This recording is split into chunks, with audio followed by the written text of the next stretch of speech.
안녕하세요. 만나서 참 반갑습니다. 말씀 향기의 시간에 함께하게 된 것이 참으로 행복합니다. 이 시간에 제1과 인생의 등불이라는 주제를 가지고 함께 생각해 보기를 원합니다. 세상의 모든 사람들은 행복을 추구하며 살아갑니다. 그런데 이 행복을 추구하며 살아가는 사람에게 있어서 가장 큰 고민이 무엇일까 하는 생각을 가지게 되었죠. 많은 사람들이 인생이란 무엇인가 하는 고민에 한 번쯤 서게 된다는 사실입니다. 사람은 왜 생겨났으며 또 어떻게 태어났는가? 사람은 도대체 어디서 와서 어디로 또 가고 있는가? 사람이 마땅히 가야 할 길은 어느 길인가? 인생은 왜 이렇게 괴롭고 어지럽고 때로는 모순투성이처럼 느껴지는가 하는 것입니다. 이런 수수께끼 같은 문제들을 가지고 고통스러워할 때가 우리의 인생 가운데 종종 있는 것 같습니다. 더욱이 어려운 일을 경험하거나 예상치 못한 사건 앞에 직면할 때면 난 정말 열심히 살아왔는데 나름 최선을 다했는데 뜻밖의 상황 앞에서 우리의 인생을 무상하고 괴롭고 허무하다라고까지 표현할 때가 있지 않나요? 지금으로부터 약 3,000년 전에 당대의 최고의 지혜를 갖춘 통치자, 그리고 나라에 군림하였던 이스라엘의 왕 솔로몬을 떠올려 보게 됩니다. 그는 일생을 통해 온갖 영화를 다 누리고 사실 마음에 원하는 것은 다 해본 사람입니다. 세상의 모든 즐거움을 다 맛보았지만 결국에 가서 그가 이 인생에 대하여 정의할 때 우리는 한 가지 사실 앞에 서게 됩니다. 그가 생각하는 인생은 무엇인가? 우리가 늘 추구해왔던 인생은 사실 행복을 추구하는 것입니다. 그런데 이 솔로몬은 그렇게 말하고 있지 않습니다. 그의 책 전도서에서 이렇게 표현합니다. 헛되고 헛되며 헛되고 헛되니 모든 것이 헛되도다. 사람이 해 아래서 수고하는 모든 수고가 사람에게 무엇이 유익한가? 한 세대는 가고 한 세대는 오되 땅은 영원히 있도다 라고 탄식을 한 것입니다. 여러분, 여러분의 인생이 헛된가요? 어떠신가요? 또 지금으로부터 약 2000년 전에 야고보라는 기자는 다음과 같이 인생에 대하여 이야기해 줍니다. 들으라, 너희 중에 말하기를 오늘이나 내일이나 우리가 어떤 도시에 가서 거기서 1년을 머물며 장사하여 이익을 보리라 하는 자들아. 내일 일을 너희가 알지 못하는도다. 너희 생명이 무엇이냐? 너희는 잠깐 보이다가 없어지는 안개니라고 표현하고 있습니다. 이 인생에 담겨져 있는 이 생명에 대한 이야기를 할 때 이 생명을 바로 뭐라고 표현했냐면 잠깐 보이다 없어지는 안개와 같아라고 이야기를 해주고 있는 겁니다. 여러분의 인생이 정말 헛되십니까? 여러분의 인생이 정말 안개같이 느껴질 때가 있으신가요? 인생이란 무엇인가? 이 인자는 사람 인자에 날생자를 붙여서 기록한 단어입니다. 사람이 세상을 살아가는 일, 사람이 살아있는 기간 자체를 인생이라고 설명해 주고 있는 것입니다. 사람이 살아가는 삶이 허무함과 덧없음의 궁극적 이유가 무엇인가를 우리는 또다시 고민하게 되는 것이죠. 왜 우리는 인생에 대하여 허무함을 이야기하지 않을 수 없는가 하는 것입니다. 인간의 삶이란 빈부귀천을 막론하고 태어나면서부터 울며 고생하다가 늙고 병들어 결국은 죽고 맙니다. 이것이 곧 인간이 피하지 못하는 운명이라고도 할 것입니다. 얼마 전 일이었죠. 우리가 다 안타까워했던 한 일입니다. 시대의 천재라고 불릴 만한 애플사의 창업주의자 경영자였던 스티븐 잡스의 죽음을 같이 목도하게 되었습니다. 지난 9월 경제전문지 이 포버스가 조사한 잡스의 재산은 대략 70억 달러의 규모입니다. 이 70억 달러를 우리 돈으로 환원하면 8조 3천억 원입니다. 이건 어마어마한 금액입니다. 저는 1억도 굉장히 큰데 8조 3천억 원은 가히 상상이 되지는 않습니다. 그러나 그는 최근 애플사의 재임 기간 동안 매해 1달러만의 봉급만을 받으면서 근무할 정도로 이 재정으로부터 자유로운 사람이었습니다. 그러나 그가 암 진단을 받고 의사로부터 3년 6개월의 시한부 인생을 선고받은 후에 스탠포드 대학 졸업식장에서 남긴 말이 저의 마음에 여전히 남아 있습니다. 그는 다음과 같이 이야기합니다. 오늘이 내 인생의 마지막 날이라면 지금 하려고 하는 일 할 것인가? 인생의 소중한 순간마다 곧 죽을지도 모른다는 사실을 명심하는 것이 저에게는 가장 중요한 도구가 됩니다. 왜냐고요? 외부의 기대, 각종 자부심과 자만심, 수치스러움과 실패에 대한 두려움을 죽음을 직면해서는 모두가 떨어져 나가고 오직 진실로 중요한 것들만이 남기 때문입니다. 라고 이야기해 주고 있습니다. 그렇습니다. 인생이 왜 허무하다고 이야기하는지, 우리의 생명이 왜 안개 같다고 이야기하는지에 대한 한 가지 단어를 주목하게 됩니다. 그 단어는 바로 죽음이라는 단어입니다. 이 단어를 보고 유쾌할 사람은 아무도 없습니다. 그러나 스티븐 잡스는 분명히 이야기합니다. 죽음을 생각하는 것은 인생에 있어서 무엇보다 중요하다고 이야기하고 있습니다. 왜 죽음을 생각하는가? 더 이상 인생이라고 정의할 생명이 없기 때문에 그런 것입니다. 그러면 무엇이 이 인간의 허무하고 속절없는 운명을 해결해 줄까요? 인간의 지식이나 과학이 비록 달세계는 정복한다 할지라도 인간의 마음속에 있는 번민과 이 죽음의 운명은 해결해 주지 못하는 것이죠. 결국 이것은 인간 그 이상의 지식, 곧 인간 이상의 능력이 아니고서는 해결될 수 없는 주제입니다. 이 생명이라고 말하는 이 생명의 근원에 대한 이해, 이 생명에 대한 바른 정의가 필요한 문제이죠. 이 땅의 가장 위대한 가르침이 무엇일까요? 사실 그것은 인생이라는 단어 가운데 등장합니다. 사람이 세상을 살아가는 일에 대한 설명이 필요합니다. 이 설명은 누구나 듣고 싶어 하죠.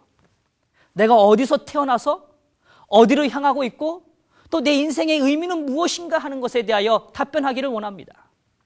여러분 한 이야기를 한번 상상해 보시죠. 버스에 여러분이 타셨다고 상상을 해 보시고 버스에 타셔서 한 승객에게 지금 어디로 가고 계시나요? 이렇게 물었을 때 그 승객이 글쎄요, 제가 지금 어디로 가고 있죠? 라고 반문할 사람이 있겠습니까? 역설적이게도 오늘 저희는 인생이라는 버스 안에 같이 타고 가는 것 같이 느껴집니다. 그런데 저는 이 시간 여쭤보기를 원합니다. 지금 이 버스는 어디를 향하고 있습니까? 우리 지금 이것을 보고 계시는 분의 인생은 어디를 향하고 있습니까? 아니 어디서부터 시작을 하셨나요? 확실한 답변을 찾기가 어렵습니다. 우리는 어디에서 시작해서 어디로 향하고 있는가 하는 것입니다. 이 문제에 대한 답을 찾기 위한 것이 바로 종교라는 것입니다. 이 종교라는 것은 사전적 의미에서 마루종자, 즉 일의 근원이라는 뜻의 종자와 으뜸을 말하여 가르칠 교자와의 같이 합쳐진 한 단어로 이해되어지는 것입니다. 즉 정리하면 으뜸이 되는 가르침, 일의 근원의 가르침을 말하고 있는 것입니다. 그러면 좀 정리해 볼까요? 인생은 생명을 전제로 이야기하고 있는 것입니다. 그렇다고 본다면 오늘 우리가 다루게 되는 이 종교라는 부분은, 이 종교라는 주제 또한 역시 이 부분에 있어서 우리가 생명이라는 주제를 피해갈 수 없을 것입니다. 사람으로서, 인생으로서 마땅히 알아야 할 근본적인 문제, 즉 현실 이상의 영원한 문제를 가르쳐 주는 것이 곧 종교라는 것이죠. 그래서 그런지 몰라도 동서고금을 통해서 인생을 이야기하는 곳이면 늘 종교가 함께 있었습니다. 그것은 우리의 궁극적인 질문이기 때문에 그렇죠. 우리에게 신앙심이 존재하는 이유가 무엇인가? 식욕과 정욕 등 생리적 욕구와 마찬가지로 종교심을 가지고 있는 것인가 하는 질문 또한 우리에겐 중요한 질문일지 모르겠습니다. 이 부분에 관하여 스펄전 목사님은 다음과 같은 한 가지 사실을 전해주고 있습니다. 어둠 속에 있는 어린아이가 겁에 질려 누군가 자기를 도와주기를 본능적으로 갈구하며 울부짖는 것처럼 깊은 고뇌 속에 있는 영혼은 거의 항상 어떤 초자연적 존재에게 도움을 갈망하게 된다는 것입니다. 사실은 유실론자가 정시 기도 시간에 드리는 기도의 감정보다도 무신론자가 죽음의 공포 속에 있을 때 느끼는 기도의 감정이 훨씬 더 절실할 것이다 라고 이야기해 줍니다. 네, 바로 그렇죠. 우리가 신이란 존재를 믿든 믿지 않든 간에 우리의 인생의 죽음의 문제처럼 다가오는 그 급박한 상황을 맞닥뜨릴 땐 나도 모르게 그 생명을 부여잡기 위한 갈망이 우리에게 꿈틀거리고 있는 것입니다. 인간이 절대자를 바라는 것, 영혼을 갈망하는 것, 영혼을 사모하는 것, 이것이 인생을 풀어갈 또 하나의 열쇠임을 기억하시게 되기를 간절히 바랍니다. 이 부분을 다루고 있는 것이 바로 종교라는 것이죠. 그러면 이제 다음 단계의 질문을 좀 더 가져보기를 원합니다. 인생이 무엇이며 어떠한 질문 앞에 설 수밖에 없는지를 깨닫게 될 때 우리는 매우 중요한 선택을 해야만 합니다. 그 선택이란 바로 나의 인생의 가치를, 이 인생의 가치를 어떻게 수용할 것인가 하는 것입니다. 이는 바로 종교의 문제와 분리할 수 없는 관계로 비춰지는 것이죠. 결국 종교를 내가 선택하게 되는 것은 나의 인생의 가치와 시작과 방향성과 그 의미를 깨닫게 되는 것을 함축하고 있는 내용인 것입니다. 우리가 놓치지 말아야 할 중요한 관점은 눈에 보이는 현실 이상의 가치, 그것을 우리에게 확신시켜주지 못한다면 이 종교로서의 의미를 상실하게 된다는 것입니다. 현실 이상의 만족과 희망을 통하여 영혼에 이르는 길, 인생이 가장 갈망하는 길을 보여줄 수 없다면 그것은 우리의 삶에 으뜸이 되는 가르침이 될 수 없다는 얘기죠. 인류는 역사라는 귀한 가르침을 가지고 현존하고 있습니다. 역사 속에 등장하는 수많은 종교는 크게 두 가지로 분류될 수 있습니다. 자, 이제 조금 더 자세히 보시죠. 이 종교는 크게 두 가지로 나뉘는데 첫 번째는 자연 종교에 해당이 되는 것입니다. 천연물이나 금이나 은, 나무나 돌로 만든 소위 형상화해 만들어진 것을 섬기는 이 원시 종교를 일컫는 말입니다. 둘째로 이 종교는 계시 종교를 분류하고 있습니다. 이 계시 종교는 바로 신이 인간에게 자신의 뜻을 펼칠 그 뜻이 담겨져 있는 경전을 가지고 있느냐 없느냐의 유무로 결정이 됩니다. 섬기는 신에 따라서 범신교, 다신교, 일신교를 구분하기도 하고 그 분류 범위에 따라서 민족 종교, 국민 종교, 세계 종교를 나누기도 합니다. 그러나 제가 오늘 주목하고 싶은 것은 과연 이 종교의 관점에서 신이 인간에게 주어지는 그 계시라는 것을 어떻게 우리는 바라보느냐 하는 것이죠. 종교학자들의 견해와 역사적인 근거로 살펴볼 때 이 종교에 대한 또 다른 하나의 측면이 중요한 면이 있는데 그것은 보편성이라는 것입니다.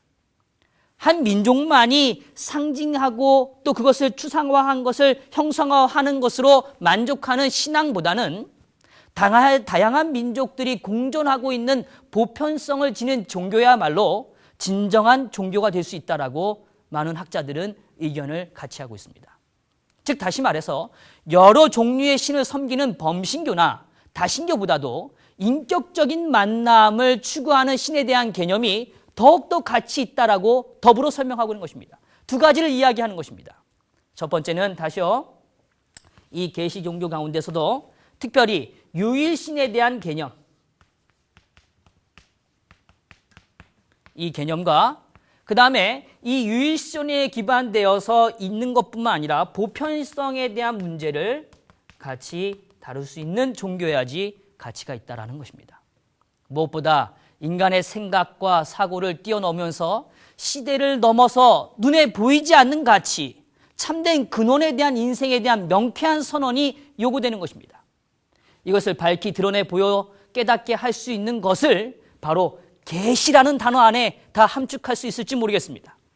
이 계시를 소유하고 있는가 하는 질문이야말로 이 종교의 생명력을 결정하는 기준이 될 것입니다. 앞으로 함께 살펴보게 되는 이 기독교라는 한 분야이지만 그러나 이건 매우 명백하게 우리에게 보편성과 인격적 가치를 기초로 해서 계시의 명확성을 우리 앞에 펼쳐주기에 충분한 종교임을 저는 좀 말씀드리기를 원하는 것입니다. 우리는 당장 내일을 확신할 수 없는 인생이라고 불리는 삶을 살아가고 있습니다. 우리 인생은 마치 캄캄하고 어두운 밤에 등불도 없이 더듬어 나가는 것 같이 알 수 없는 운명을 향하여 매일매일 나아가고 있는 것입니다. 그러다가 돌에 부딪히기도 하고 혹은 구렁텅이에 빠지기도 하고 그러면서 고통과 실망과 번민을 당하는 예가 너무도 많죠. 이제 우리에게 인생을 밝혀줄 등불이 필요합니다. 우리의 앞길을 환하게 비춰주는 등불을 가지고 걸어 나가야 하지 않겠습니까? 이스라엘 나라의 한 시인은 다음과 같이 이야기합니다. 주의 말씀은 내 발의 등이요 내 길의 빛이니이다 라고 노래하였습니다. 여기서 주의 말씀이라고 한 것은 곧 성경을 의미하는데 기독교의 성경이 우리의 앞길의 빛이 된다는 말씀입니다. 즉 보편성을 토대로 놓여진 계시가 담고 있는 가장 으뜸이 되는 가르침, 그것이 오늘 우리의 손에 들려 있는 것입니다. 미국의 28대 대통령이었던 우드로 윌슨은 다음과 같이 이야기해 줍니다. 성경을 읽으면 그 말씀이 하나님의 말씀인 것을 알게 될 것이니 이는 그대의 마음, 그대의 행복, 그대의 의무의 열쇠가 이것임을 알게 되기 때문이다 라고 하였으며 더불어 나는 대통령으로서 나의 앞에 놓인 문제들을 내가 성경을 얼마나 충실히 연구하는지 그 비례에 따라 해결할 수 있다고 생각한다 라고 증언해 주었습니다. 성경은 궁극적으로 우리 인생에 대한 답을 가지고 있기에 등불이 될 수 있습니다. 오늘 당신의 인생이 어디에서 시작해서 어디로 향하고 있는 것인가? 오늘 우리의 인생이 어디를 향하고 있는 것인가? 피할 수 없는 죽음이라는 문제 앞에 우리는 어떠한 답을 찾아야 하는가 하는 이 문제 앞에 성경은 넉넉한 답을 우리에게 펼쳐주고 있는 것입니다. 아브라함 링컨은 다음과 같이 말했습니다. 성경은 하나님이 사람에게 내리신 최상의 선물이다. 역사적으로 인생의 선배들이 자신의 경험을 통해서 성경의 가치를 높이 인정하고 있는 것입니다. 그러므로 오늘 이 시간, 이 영상을 보고 계시는 놀라운 도전을 통한 위대한 발견을 꿈꾸시는 여러분에게 그 출발점에 응원을 보내드립니다. 인생의 등불이 되어줄 성경을 조금 더 깊이 연구해 보시지 않겠습니까? 분명 진리는 우리에게 참다운 자유와 희망을 전해줄 것입니다. 우리에게 거친 여정길을 안전하고 행복하게 살아갈 수 있으리라 확신하는 것이죠. 여기까지가 제1과 인생의 등불에 관한 강의를 함께 하였습니다. 여러분에게 도움이 되셨기를 바랍니다. 다음 시간에 제2과 생명의 말씀인 성경이란 제목으로 함께 성경을 공부해 가겠습니다. 이 시간 함께 해주신 여러분께 감사드립니다.